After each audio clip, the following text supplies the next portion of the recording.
dans un monastère perché sur les montagnes brumeuses du Japon, vivait une jeune femme nommée Yuki. Chaque nuit, son esprit tournait comme une roue sans fin.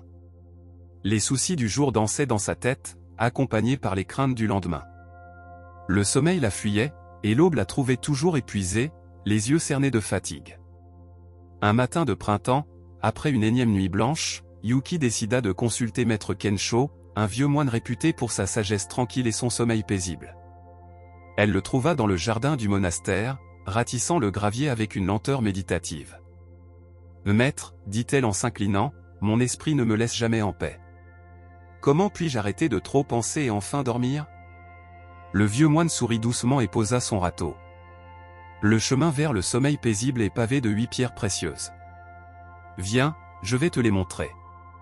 Premier enseignement, l'impermanence. Maître Kensho conduisit Yuki vers un cerisier en fleurs.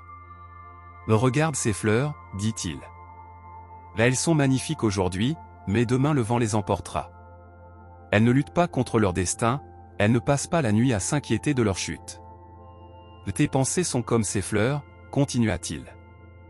Elles apparaissent, existent un moment, puis disparaissent. Le problème n'est pas leur existence, mais ton attachement à elles. Quand une pensée surgit la nuit, observe-la comme tu observes cette fleur, elle est là, puis elle s'en va. Ne la retiens pas, ne la combats pas, laisse-la simplement passer. Yuki ferma les yeux et sentit le vent caresser son visage. Une pensée traversa son esprit, j'ai oublié d'envoyer cette lettre importante. Au lieu de s'y accrocher, elle la laissa flotter comme une fleur de cerisier dans la brise. La pensée s'éloigna naturellement. C'est la première pierre, accepter l'impermanence de toute chose, même de tes pensées les plus persistantes. Deuxième enseignement, le non-attachement. Ils marchèrent jusqu'à un étang où nageaient des carpes koi. Le maître jeta une poignée de nourriture à l'eau. Les poissons se précipitèrent, mangèrent, puis s'éloignèrent sans s'attarder. Vois-tu comment ils prennent ce dont ils ont besoin, puis lâchent prise. Ils ne restent pas à tourner autour de la nourriture déjà mangée. Ton esprit, la nuit, ressemble à un poisson qui tourne en rond autour d'une miette déjà avalée. Mais mes problèmes sont réels, protesta Yuki. Comment puis-je simplement les lâcher? Je ne te demande pas d'ignorer tes problèmes, répondit Kensho. Je te demande de comprendre que te cramponner à eux la nuit ne les résoudra pas. Chaque soir, avant de te coucher, dis-toi, j'ai fait ce que je pouvais aujourd'hui. Le reste attendra demain. Puis, lâche prise. Cette nuit-là, Yuki essaya. Quand les pensées de travail venaient la hanter, elle se répétait « demain ». Et étrangement, son esprit commençait à se calmer. Troisième enseignement, la respiration consciente. Le lendemain, Maître Kensho emmena Yuki dans la salle de méditation. « Là, assieds-toi, dit-il. La respiration est l'encre qui empêche ton esprit de dériver dans l'océan des pensées. » Il lui enseigna une technique simple, inspirer en comptant jusqu'à 4, retenir sa respiration en comptant jusqu'à 4, expirer en comptant jusqu'à 4, puis attendre 4 temps avant d'inspirer à nouveau. Quand ton esprit s'agite la nuit, reviens à ta respiration. Elle est toujours là, patiente, fidèle. C'est ton refuge dans la tempête des pensées. Yuki pratiqua pendant 1 heure. À chaque fois que son esprit vagabondait vers ses soucis, elle ramenait doucement son attention sur le va-et-vient de son souffle. Progressivement, un calme profond l'envahit. La respiration est le pont entre le corps et l'esprit, murmura le maître. Quand tu contrôles ta respiration, tu apaises ton mental. C'est la 3e pierre sur ton chemin. 4e enseignement, la pleine conscience du corps. Ton corps parle, mais tu ne l'écoutes jamais, dit Kensho en guidant Yuki vers un tatami. Allonge-toi. Il lui apprit le scan corporel, porter son attention sur chaque partie de son corps, des orteils jusqu'au sommet de la tête, en relâchant consciemment les tensions. Les pensées excessives créent des tensions dans le corps, et ces tensions alimentent à leur tour les pensées. C'est un cercle vicieux. En relaxant ton corps consciemment, tu coupes ce cycle. Yuki découvrit qu'elle portait des tensions énormes dans ses épaules, sa mâchoire, son front.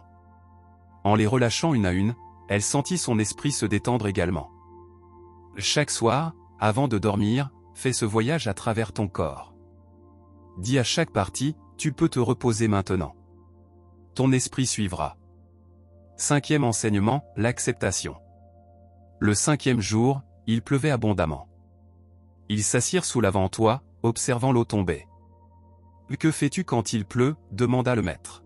« J'accepte qu'il pleuve » répondit Yuki. « Exactement. Tu n'essaies pas d'arrêter la pluie avec tes mains. Tu ne restes pas éveillé toute la nuit à te plaindre qu'il pleuve. Tu acceptes. Tes pensées nocturnes sont comme cette pluie. Elles viennent, parfois douces comme une bruine, parfois violentes comme un orage. La résistance ne fait qu'intensifier ton tourment. L'acceptation est le parapluie qui te protège. Mais comment accepter des pensées désagréables? En leur disant « Je te vois, penser. Tu existes. Tu peux rester un moment si tu veux, mais je ne vais pas danser avec toi. » Puis tu retournes à ta respiration, à ton corps, au moment présent. Cette nuit-là, quand l'anxiété vint frapper à la porte de son esprit, Yuki ne la combattit pas. Elle dit simplement « Tu es là ». Et l'anxiété, privée de résistance, perdit progressivement sa force. Sixième enseignement, la gratitude. Le matin suivant, Maître Kensho réveilla Yuki avant l'aube. « Viens, nous allons accueillir le soleil. » Depuis la terrasse du monastère, ils regardèrent les premiers rayons illuminer la vallée. Chaque soir, avant de t'endormir, souviens-toi de 3 choses pour lesquelles tu es reconnaissante aujourd'hui. Même les plus petites, une tasse de thé chaud, le sourire d'un ami, le chant d'un oiseau. La gratitude est comme un baume pour l'esprit agité. Elle déplace ton attention de ce qui manque vers ce qui est présent, de tes peurs vers tes bénédictions. Un esprit reconnaissant est un esprit qui peut se reposer. Yuki commença cette pratique. Même les jours difficiles, elle trouvait 3 choses. Et graduellement, elle remarqua que son esprit, au lieu de ruminer les problèmes, commençait à chercher naturellement la beauté et la bonté dans sa journée. Septième enseignement, le lâcher-prise du contrôle. Le 7e jour, le maître emmena Yuki à la rivière. Il plaça une feuille sur l'eau et ils la regardèrent partir. Tu passes tes nuits à essayer de contrôler tes pensées, à les organiser, à les résoudre, à les comprendre. C'est comme essayer de contrôler cette feuille sur la rivière. Plus tu luttes, plus tu t'épuises. L'insomnie n'est pas causée par les pensées elles-mêmes, mais par ton effort pour les contrôler. Paradoxalement, quand tu arrêtes d'essayer de dormir, quand tu acceptes d'être éveillé sans jugement, le sommeil vient naturellement. Donc je ne dois rien faire? Tu dois cesser de faire. C'est différent. Tu crées les conditions du sommeil, un environnement calme, un corps détendu, un esprit acceptant. Puis tu lâches prise sur le résultat. Le sommeil est comme un oiseau sauvage, il vient quand tu arrêtes de le chasser. 8e enseignement, la compassion envers soi-même. Le 8e jour, Yuki admit au maître, « J'ai encore mal dormi cette nuit. Je me sens si frustré contre moi-même. » Kensho posa sa main sur son épaule. Et voilà le dernier enseignement, peut-être le plus important, la compassion envers toi-même. Tu te punis pour ne pas dormir, ce qui crée plus de stress, ce qui t'empêche encore plus de dormir. C'est un cercle vicieux né du manque d'amour pour toi-même.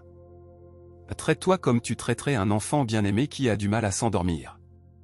Tu ne le gronderais pas, n'est-ce pas? Tu lui parlerais doucement, tu le rassurerais, tu lui dirais que tout va bien. Fais de même pour toi. Quand tu te réveilles en pleine nuit, au lieu de penser « pourquoi je n'arrive pas à dormir », dis-toi plutôt « je suis ici, je suis en sécurité, je me repose même si je ne dors pas ». L'éveil au sommeil. 3 mois passèrent. Yuki pratiquait les 8 enseignements chaque jour, mais surtout chaque nuit. Ce n'était pas toujours facile. Certaines nuits, les vieilles habitudes revenaient.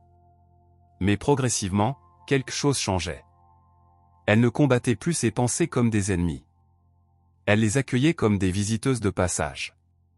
Sa respiration était devenue son amie fidèle. Son corps, qu'elle avait longtemps ignoré, était maintenant son allié. Elle avait appris à lâcher prise, à accepter, à se pardonner. Et le sommeil? Il était revenu, non pas comme quelque chose qu'elle avait conquis, mais comme un cadeau qu'elle avait cessé de repousser. Un soir d'été, elle retrouva Maître Kensho dans le jardin. « Maître, je voulais vous remercier. Je dors maintenant. » Le vieux moine sourit. Mais tu ne dors pas parce que je t'ai donné quelque chose. Tu dors parce que tu as cessé de te priver de sommeil avec ton mental agité. Les 8 enseignements ne sont pas des techniques pour forcer le sommeil. Ce sont des invitations à revenir à ta nature essentielle, un être paisible, présent, acceptant. Quand tu vis ainsi pendant la journée, la nuit ne peut qu'être paisible aussi. Yuki s'inclina profondément. Cette nuit-là, allongée dans son futon, elle passa en revue les 8 pierres précieuses de son chemin. L'impermanence de toute chose, même des pensées les plus envahissantes, le non-attachement aux problèmes qui attendront demain, la respiration comme ancre dans le présent, la pleine conscience du corps et le relâchement des tensions et l'acceptation de ce qui est. Sans résistance, la gratitude pour les bénédictions du jour, le lâcher-prise du besoin de contrôler, la compassion infinie envers soi-même. Elle ferma les yeux, sentit son souffle aller et venir comme les vagues de l'océan, et sut qu'elle était enfin chez elle, dans ce moment présent, dans ce corps détendu, dans cet esprit en paix. Le sommeil vint l'accueillir comme une fleur de cerisier se pose doucement sur l'eau tranquille d'un étang. Et dans le jardin du monastère, sous le ciel étoilé, le vent murmurait doucement à travers les bambous, portant le message ancien et toujours nouveau: la paix n'est pas quelque chose à atteindre, mais quelque chose à cesser de troubler. Bonne nuit. Que ces enseignements t'accompagnent sur le chemin du sommeil paisible.